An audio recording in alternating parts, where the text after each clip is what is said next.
Welcome to this 9th episode of Feldenkrais Moving into the Unknown, our podcast. We welcome today Russell and Linda Delman. We're delighted. It's Heidi and Libby this time conducting this conversation. We're delighted to welcome you both, Russell and Linda, and really from a great distance away, because we're spanning from Heidi in far north Queensland down to Melbourne and across the globe to the New York region. It's still possible, I think, with this Zoom facility to feel like we're in the same room. So that's really lovely. So I guess we want to just delve into the heart of the matter of your Embodied Life School. So I want to introduce both of you. You both have like incredible biographies. There's a lot of information here, so I'll try and do it justice. And just a bit of background for people listening. Firstly, Linda has been a consultant and educator in so many fields across the globe, in psychology and spirituality, and has a lot of special skills, is covering a lot of areas of spatial dynamics, sacred dance, and I think psychology across all domains of psychology and anthropology, I think.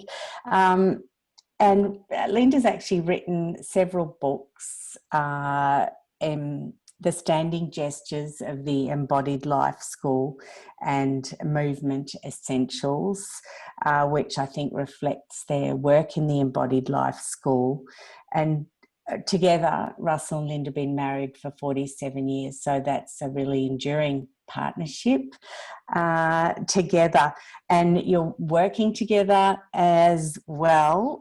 Russell has dedicated his life to the study of consciousness and human transformation since also beginning the area of human psychology, and many, many years of Zen meditation in your background, Russell, and movement awareness. And I guess there are other influences on you which you might like to elaborate on, but you were personally trained by Moshe Feldenkrais, I understand, and Linda. We Linda both were. also. Oh, both you. I apologise, both of you. So that's deeply interesting to us as Feldenkrais students at the moment. We're qualified ATM, Awareness Through Movement teachers, currently studying functional integration.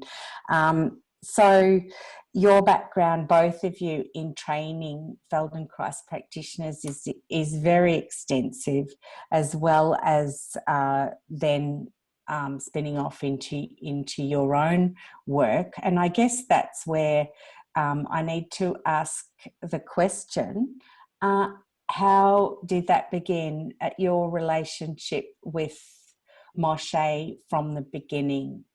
How was that with you? Okay. Russell? Got a few hours, I hope. So I was, I would say, blessed to discover Zen meditation in 1970 and had continuous practice of that for the last 50 years. And was very interested in somatic psychology. And then I heard about Moshe Feldenkrais from someone I respected a lot, and he was doing his first training and in San Francisco, and it was an intuitive leap. I didn't know anything about the work except that it was highly recommended. A friend described it as the leading edge of what I was interested in terms of consciousness, awareness, and the body movement. And so I took the leap and joined the training.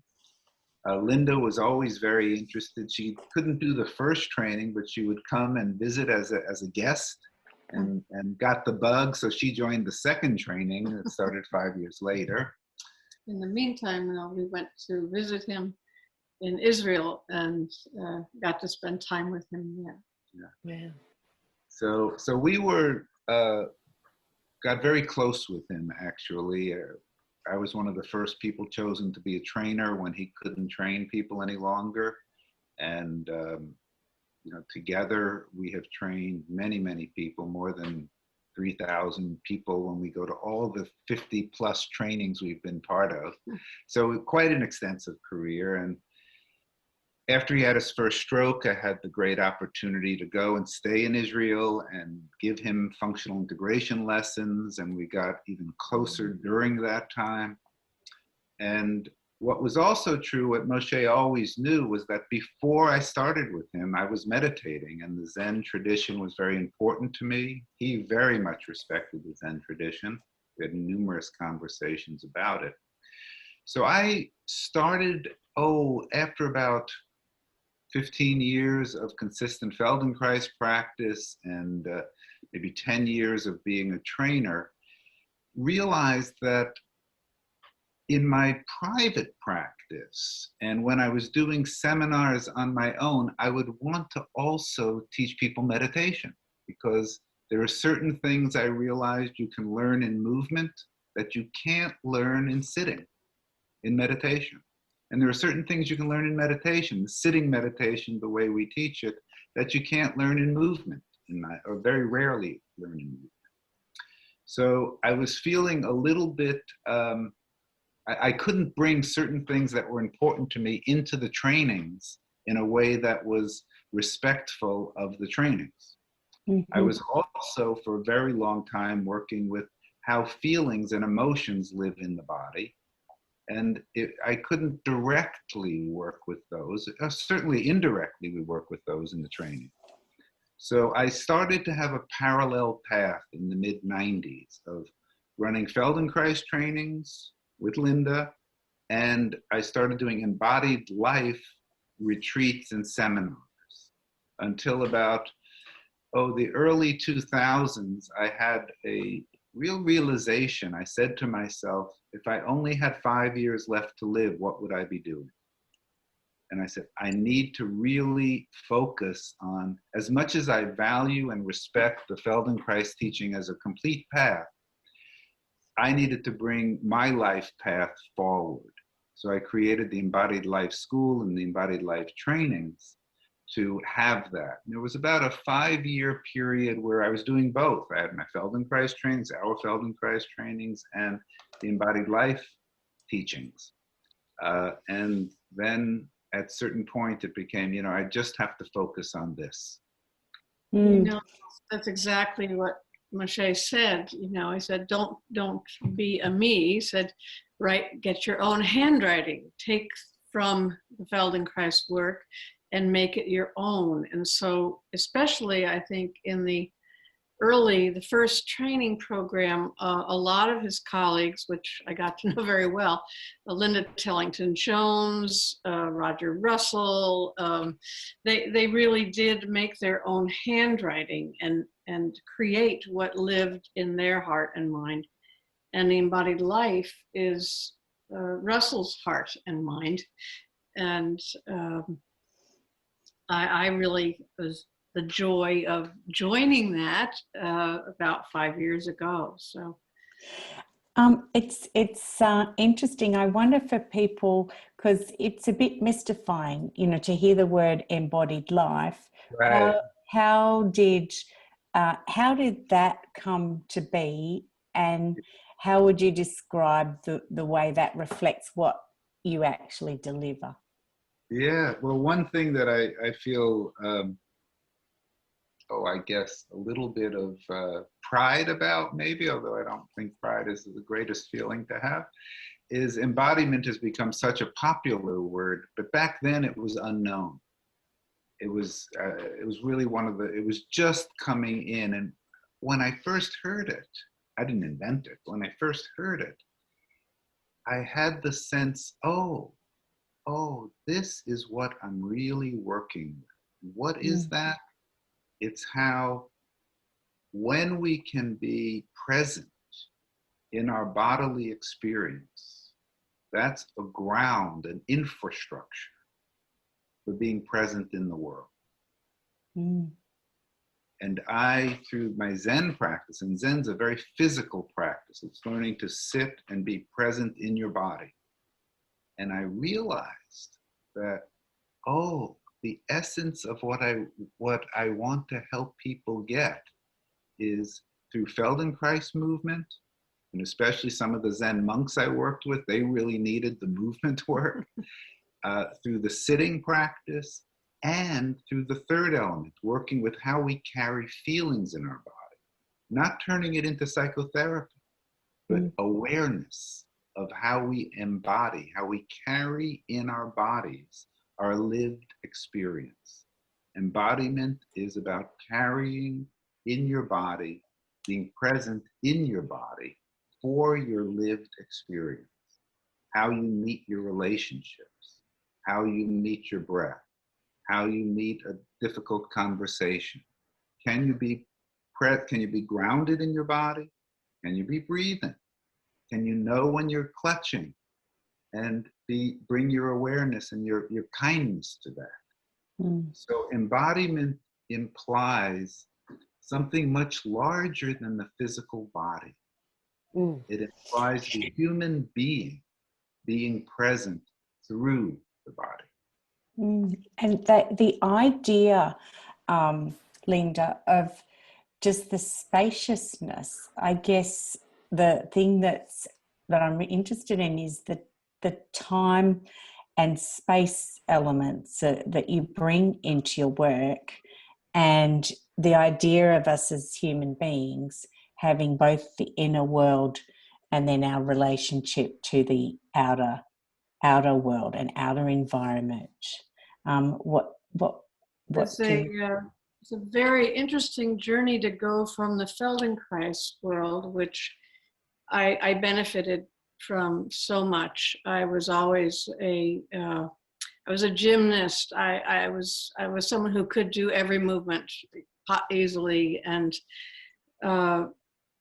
but I wasn't as well organized, really, as collected as I needed to be. Some people need to come and be collected. Some people need to come and just get a little more open and looser in the Feldenkrais method, I've noticed. But the work of really going inside with the Feldenkrais work and experiencing the relationship of every bone, experiencing the directionality, the relationality of the whole bony system in terms of one's psyche and one's actions in the world and one's thinking was so beneficial for me. And we finished, when Russell decided to do the Embodied Life School, I found myself going into sacred dance.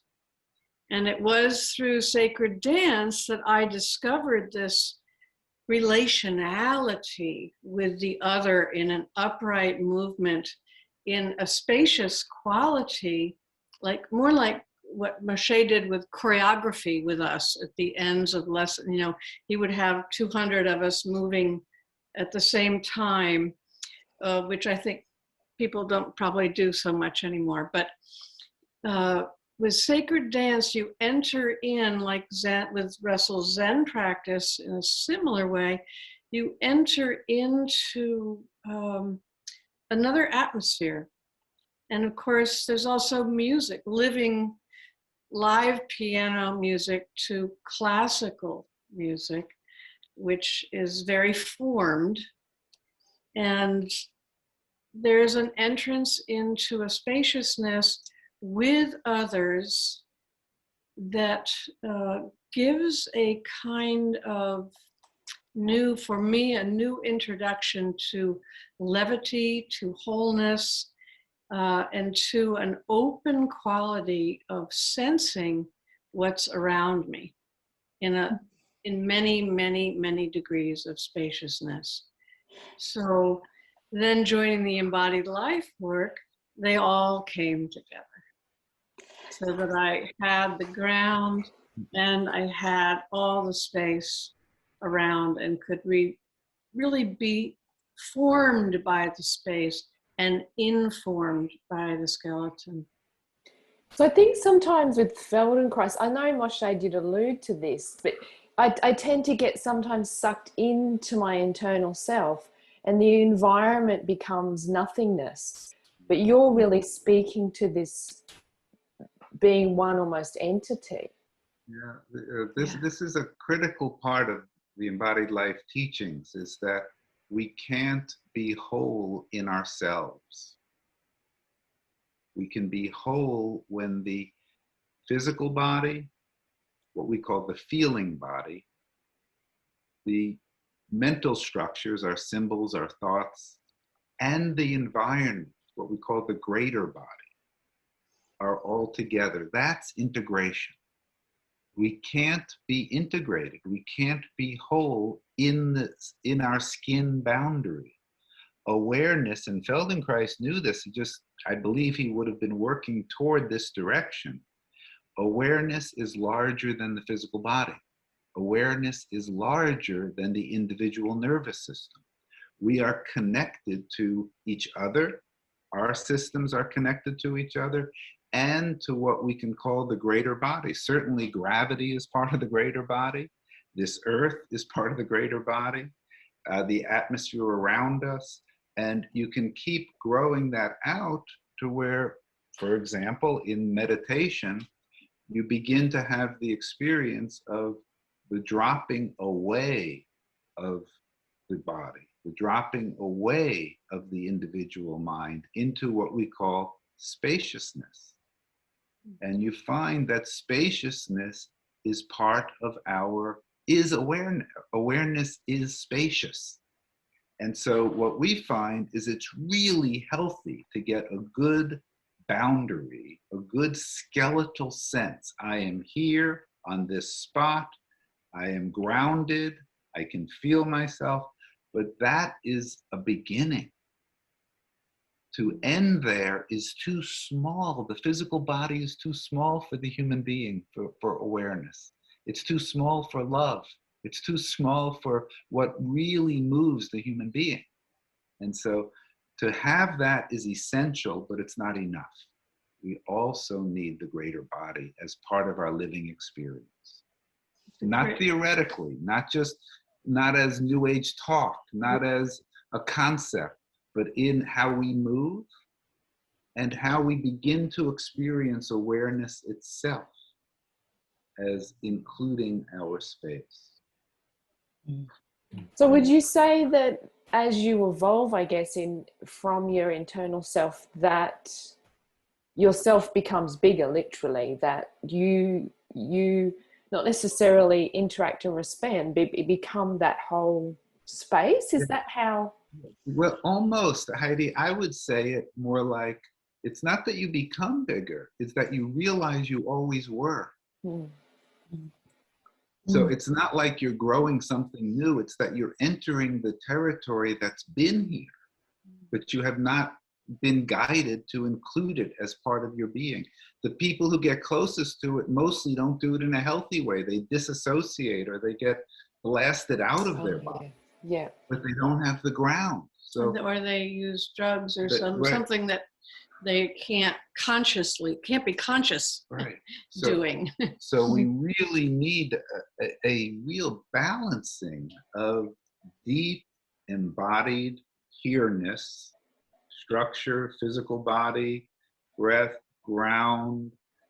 I can feel my movement. I can sense the interconnections, and what we call the personal space, which is right around the body, and then the greater space, which is as far as you can sense into. And there's also my experience with the ground, and I can't underline that enough.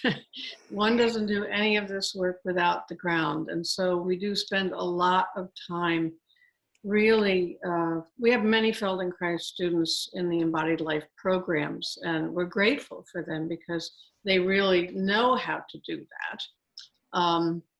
At least they have the skeleton, they have the bony system, They don't necessarily know ground in the way that we develop it. It's a life's work for anyone, really. But once you have that kind of security and safety, and you have this capacity begins to arrive where the outer environment has a kind of speaking with us. And we can respond and sense this speaking. It's as if, like the native people, the stars would speak to them and they would speak back. Well, we know that nature speaks. We know that the environment speaks. But the capacities begin to develop not an oversensitivity, but an aliveness, a presencing, an awakening of ourselves and nature together. And it's quite a gift. Linda, I know I've heard the two of you delivering, you know, a part of your program recently, and I know you use this wonderful style of delivery between the two of you. It was the most gentle experience to be invited into I suppose, looking at our inner life. But I wonder if you want to give us a little, just a sense of that. You use the most wonderful metaphors, poetry, quotes from Rumi. I wonder if you want to speak to that and just let our listeners know the kind of experience it is, what it means to actually look at our inner life. The grounding experience, the experience of sitting meditation, and then, of course, your gestures and standing meditation. You know, what else is there in there for people? What else do you use? Well, with the growing capacities of that I think everyone is much more available for these new capacities. As we've all been seeds of consciousness, and we are evolving, thank goodness. But maybe we could stand together and do a little practice. And would that be helpful? Yeah, that'd be fun. Right. I'd just be mindful too that we're mainly podcasts, so if we can have it. Yeah, oh, I know. Yeah. We're in standing now. Keenly aware of it. So let's just come to stand together and begin to get your feet and your legs underneath you. And just allow the arms to hang simply. You can just look toward the horizon and sense your breathing. How the inhale and the exhale have a rhythm.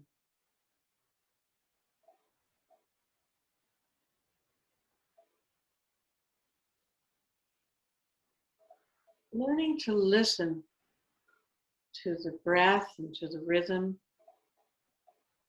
Learning to pay attention, to sense. These are doorways into embodiment and to presence.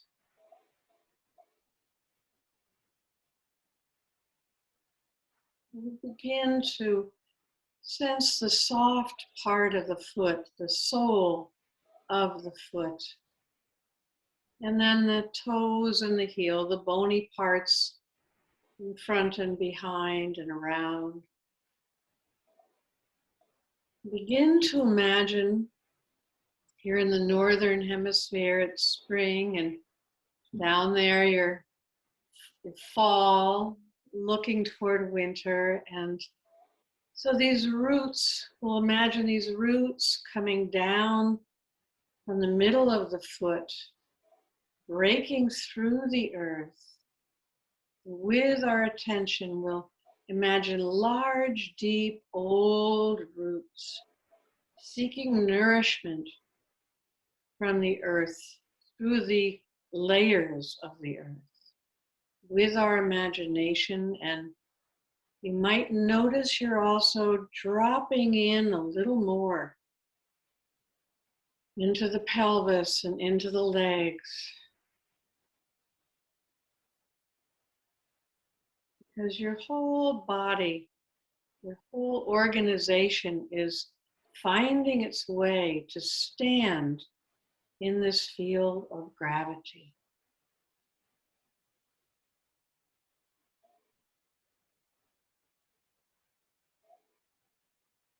And slowly as we go down, we know in the Feldenkrais work from Moshe that there's this other force that comes up to meet us from the earth. The elastic forces, he called them, that when our weight is received, when we are received, there's a force that pushes up, up, up through the legs as we're coming down. So imagine this upright force coming through the pelvis, up through the spine, and begin to use your hands to come up, up, up, so that you sense the down in the legs and the arms rising up like a plant would rise up, or the tree would rise up. And then as we're rising up, we also realize that from the sun, from the planets, from the atmosphere, from rain, from clouds, from wind, from minerals, we are receiving through the top of our head and the top of our fingers. We're receiving forces from above that come down, down, down through the body. And then the forces from below are going up, up, up. And there's this circle of life in us. Whether it's spring or autumn, we have this connected field. Just stand for a moment longer and sense the up and the down. And slowly let the arms just come down to the horizontal plane. Kind of a balance. Maybe you could think of the equator here with the north and the south. And here we stand in this balanced spot. And slowly we let the arms come down. And we imagine that we are held. Maybe you can even sense some more of that holding from above, that vibrancy and the force of holding up from below, and the depth. And this is one of the beautiful imaginations of what it means to truly be human, that we are a balance between heaven and earth and sky, that when we walk through the world, that we're formed and informed by all this, the below and the above, everywhere we go. It's part of us. So thank you for your attention. We'll bow a little bit together just in gratitude. In gratitude that we have this capacity to sense and to imagine a different kind of life. Thank you, Linda. That was beautiful. It really gave me a taste of, a small element of your work. But what I'm really starting to sense is that obviously Moshe had his platform as Feldenkrais, and it's quite a big sense of work, but you're really extending this humanness and the living element of being in yourself. And Moshe talked about thinking, sensing, feeling, and doing. And obviously the feeling is a part of it, but to me, it keeps like jumping out. In the Feldenkrais modality, for me, I don't have enough feeling in there. I don't have enough ways to process, to understand, or even to, it feels like something's held back. Could you explain to me how you have included this emotional element in your work? One thing before you talk, because something came to me earlier. I was thinking about Moshe. I was thinking about feelings. We have to remember he was Israeli. Yes. You know, every great founder comes from where they come from. And he also was of a generation where we don't talk about feelings. Yeah. Even his life story, like he can't, you couldn't sit in your body and feel. You had to walk, you know, to get out of your situation and just right. deal with it. It wasn't his milieu. Yeah. It wasn't his way. So just that had really come to me like, oh, of course he did. That wasn't his generation. And he did acknowledge it, but as you said, there's something else that's there. But he had this idea that if you did it correctly, you wouldn't have to have feelings. Yeah. In a way. You didn't have to work on your feelings. Right, but you would digest them easier. You're talking about emotions. Oh, right. Okay. There's a different, I mean, this is a Yeah. bit of a seminar to distinguish emotions and feelings. It takes some time to do that. So I want to stay more general. Let's just say, I'm guessing that right now you're curious. Would you agree?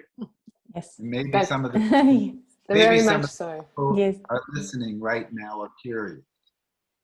If you pause for a moment, maybe even close your eyes, and bring your attention into your belly, your chest, kind of the energy of your body. Not so much your physical body, but the way you feel things. How do you know curious is the right word?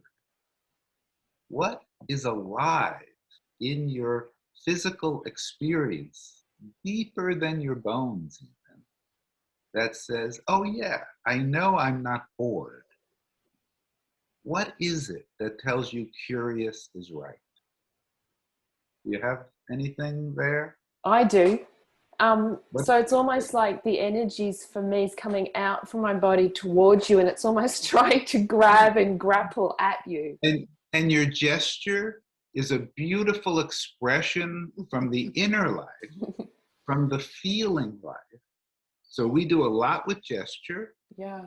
And a lot with getting in touch with how the inner body, or what we call the feeling body, speaks. And we always have feelings. We don't always have a particular emotion. Emotion is a much more specific wavelength of a very wide territory called feeling. So feeling is like the sun shining, and a particular ray might be an emotion. But we have many feelings that are not emotions. You know, I might feel tired. That's not an emotion particularly, but my body will let me know what tired is, will let me know what curious is, will let me know the emotions also, will let me know what sad is like. But every emotion even is its own particular, what we call felt sense. It lives in the body, and it has some kind of story connected to it. But if we really want to let our life unfold in a natural way, get out of our stuck places, it's really helpful to sense our feelings in our body and find language, often in metaphor or imagery, that the inner body says, yes, that's what it's like. And that kind of specificity, the feeling body is actually much more specific than the thinking mind. So we want to learn how to connect the sensations of the body with often poetic imagery or or gesture or even sound, that the inner life, we could say, the feeling parts of your brain, which are very much midbrain, and the cortical parts of your brain become aligned with the lower parts of your brain that are more connected to just your bodily sensation. And when that neurological alignment occurs, life wants to move forward. Life unfolds easier. We don't just keep returning to the same emotional state over and over again, and maybe have a good cry or a good yell and we feel better, but then the same thing comes back again. To really move forward, the awareness is the key. But the awareness is not mental only. It's not feeling only. It's not body only. And it's not only about the environment, the external situation. It's about all of those integrated together. So it's very precise. It's very precise what integration is, but most people just throw the word around and don't really get the depth that we're talking about. And would you say that a lot of this work is then really deep listening and observation of what's going on in each of those different domains you've just mentioned, and to be able to then, whatever state of being that is, being able to recognize that in some way and then connect that with what's happening in everyday life. How do you encourage people to do that? Libby, it's really, it's not, it begins with recognizing, but we even have to go a step further. In a lot of traditional spiritual language, they'll talk about witnessing, or now the big word is mindfulness, noticing things. But that's a good step, but it's not complete. That brings us to the door. But to go through the door, we need to become intimate with the experience as it is.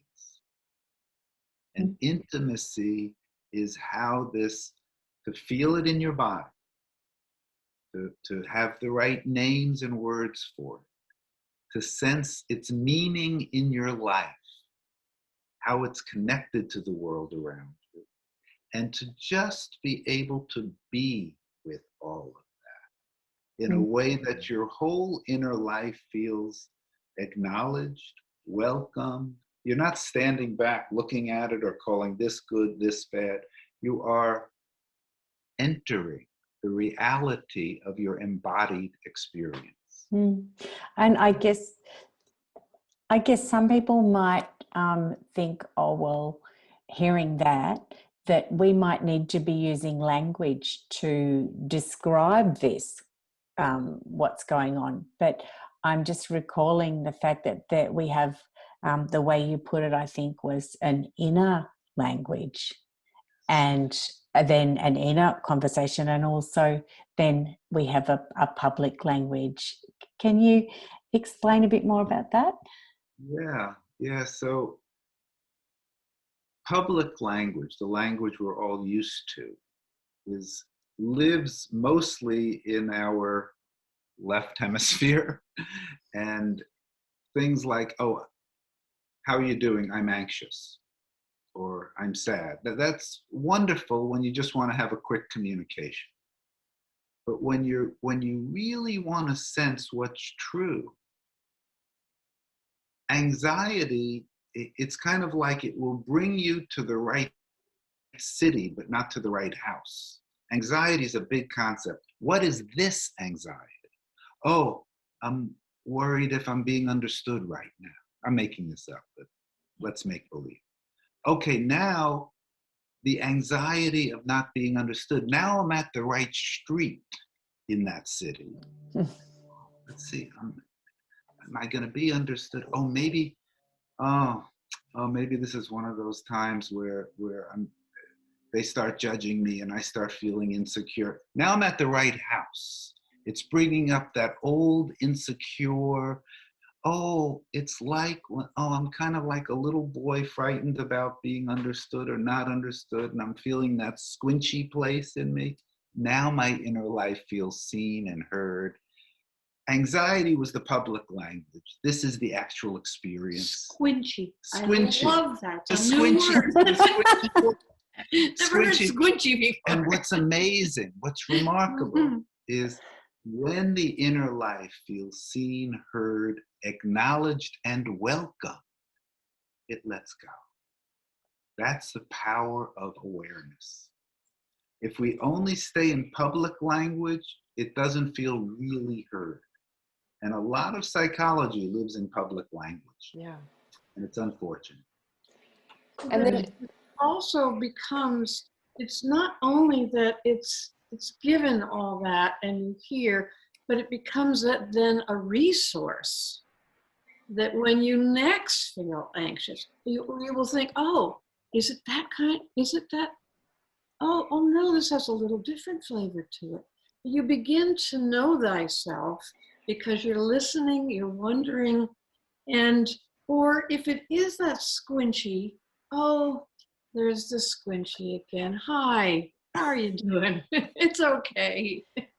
And you build these relationships with the places that you uncover and you experience. And some are very old friends.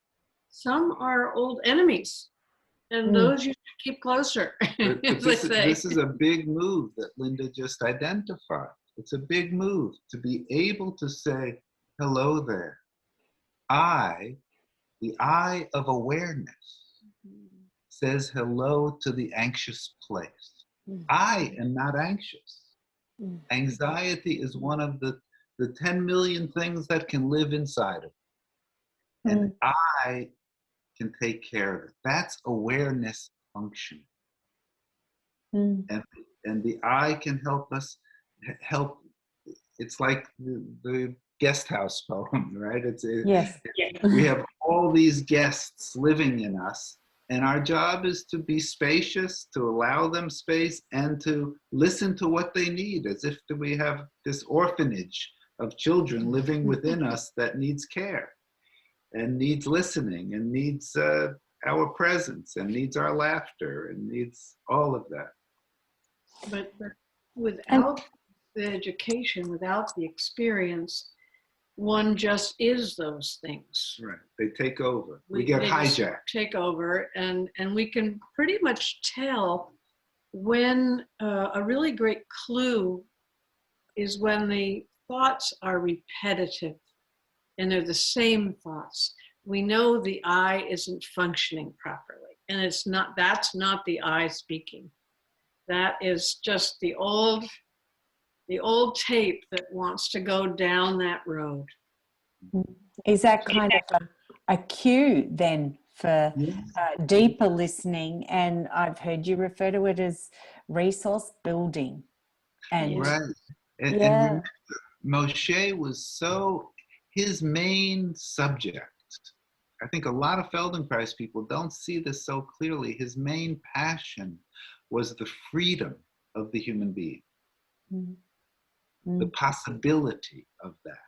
Even in Body and Mature Behavior, he talks about the conditioned self and how do we move beyond that. And so the awareness is essential for freedom. Without awareness, we must repeat the past. Whether it's in movement or in relationship, we'll end up in the same relationship. Even if we get divorced, we'll end up in the same next relationship. We will repeat the past without awareness. And without presence, you can't be aware. So we work with this. We become embodied so that we can be present. Presence is a precondition of being aware. Awareness is needed to get free. So it's a direct line from embodiment to presence to awareness to freedom. And I will add to love after freedom. It's a path of love. becoming aware, waking up. It's a path of love and loving what lives in here so that I can move more freely in my life because I'm not repeating or pushing away or putting under the rug. But really this, and again, coming to the ground, it just gives you that kind of security where you no longer have to be, you don't have to be somebody. You don't have to have all this trimmings of being something. One can really be just like the tree, but just a human being. And there's freedom in that as well. Yeah.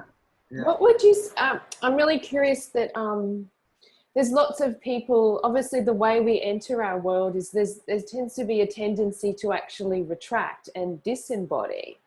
And it actually is quite fearful and scary to actually step into what you're talking about.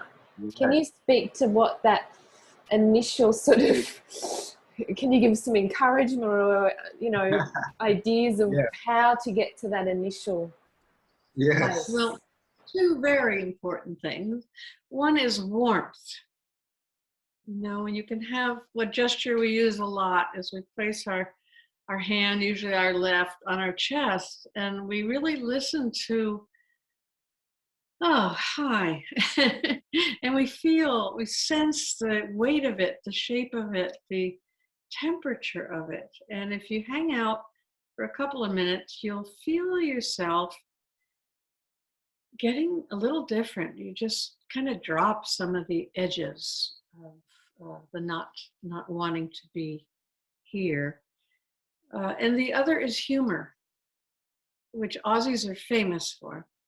And so are the Delmans. So to have humor, to be kindness with warmth and humor, to forgive us for we know not what we do. You know, just okay, you know, the benefit of the doubt. It's all right.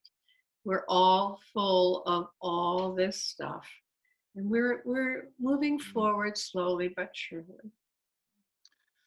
Yeah. So that would be my two, warmth and humor. And I would say those are great. And the wonderful thing is that people underneath their fear, deeper than their fear, want to be present and want to love.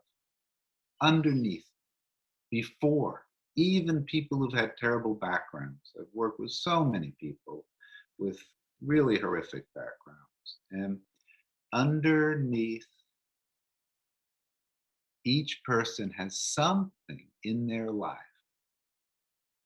that brings joy or brings the sense of connection, whether it's walking in nature or the sunset or their dog or their teddy bear. And those moments, they are present. And they want to be present. And they know that to be really fulfilled, it's in these moments of presence that I can really be intimate and touched by life. So then there's this period, long period, where the clarity that everything I really long for requires that I'm present, and I'm absolutely frightened of being present. Okay, how do I work with these? I have a deep longing and I have a deep fear. And so that's good. Well, we won't do anything without warmth. We're too frightened without warmth. Right. Your puppy gives you warmth. So you can't exclude that. That is, of course, what a plant needs warmth to sprout, you know. There's something in there about finding that comfortable place in oneself, but also we probably want to acknowledge there's places of discomfort as well. And, you know, how do we move if we've got that anxiety or fear that we're facing? How do we move in from comfort to discomfort? First, I want to celebrate Moshe. and celebrate his emphasis on finding your comfort, finding a way, not pushing, really deconstructing a lot of the patterns we were raised with in terms of aggression and force and willpower and all that. So that's just a great gift of Moshe. Unfortunately, that can also become a negative ideology, like I should always be comfortable, because no one who's living a passionate life is always comfortable. So how to get comfortable within discomfort, how to have intelligent discomfort, how to find your way that you're not pushing yourself in habitual ways that are destructive, but also you're not shying away to try to stay in this cocoon of everything's nice. So how to do that? Well, as Linda's saying, the warmth, growing, which we do really well in the Embodied Life School, growing the sense of the I that is with whatever is alive here, that absolute unconditional acceptance of even our smelly places. And that's part of the meditation practice, it's not about controlling your mind. It's about, we keep bringing warmth and clarity to any thought, feeling, or sensation that appears. And when people get that, when they stop fighting their pain and bring their warm heart to what's uncomfortable, and they learn to listen to it, the whole relationships to the inner life change. Yeah? And I know I want to say before we can complete is to those who are listening, who hear some of this as kind of part of it as kind of spiritual language or part of it as emotional language, and that feels somehow they really love the physical basis of Feldenkrais work. What I want to say is it's a great beginning, but if you get lost in materialism, and to be lost in the physical body is to be lost in materials. We are more than this material. And Feldenkrais knew this. He knew awareness was a new stage of consciousness, and that learning to bring this awareness through the body. He picked the body not for the body, but because it was so tangible. But if you end up celebrating just the body, you miss you're throwing the baby out with the bathwater. It's this capacity. Yes, begin with the physical body, but grow it out into spaciousness, grow it out into growing this warm-heartedness toward whatever appears. Develop these qualities. This is not woo-woo language. This is not new age stuff. There's so much,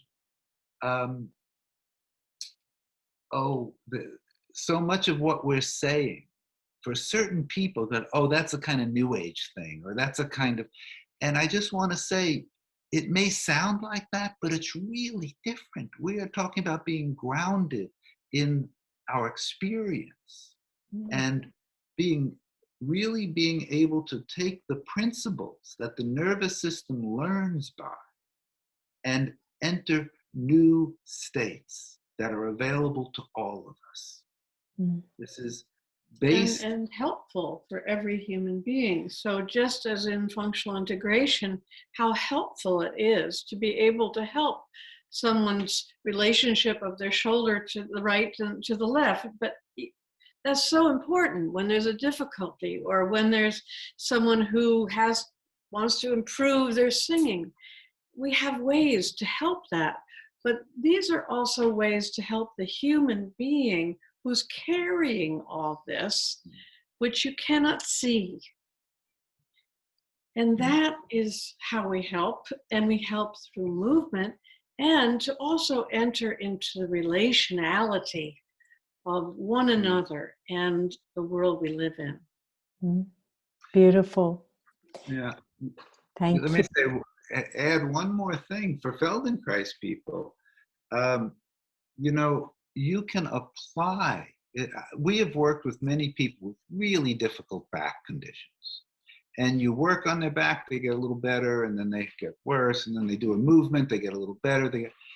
But when you start including how is the space around their back? Can they sense behind themselves? Can they open attention to the world behind them and also down under them? When space becomes part of bodily experience, your functional integration and awareness through movement improves enormously. So this is very practical work. Thank you. That's an amazing tip for both of us. Heidi, I wonder if you want to ask one more question at all? Oh, I'm just really committed now, I think, to trying to pursue what you've really put out for us. I think that it's been a beautiful journey and I'm wanting to go a little bit deeper and further. So I'm really grateful to talk to you today. I really well, I guess we're very much hoping to return to Australia once everything is more open. We miss coming and being with you all, and we'd love to come and be. So find an extension of space, literally, to our great world. You know, like Linda said, we did 12 years. We came every year for at least a month.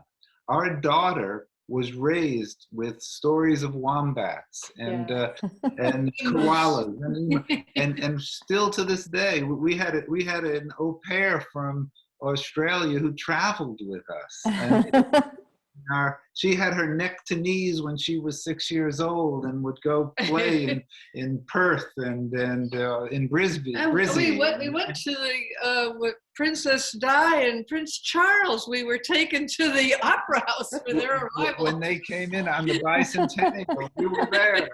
Wow. We did the first Sydney training and the first Melbourne training, the first Brizzy, and I don't know, was that the first Perth we were in? Oh, yeah. Yeah. So we've been in those 4 areas mostly.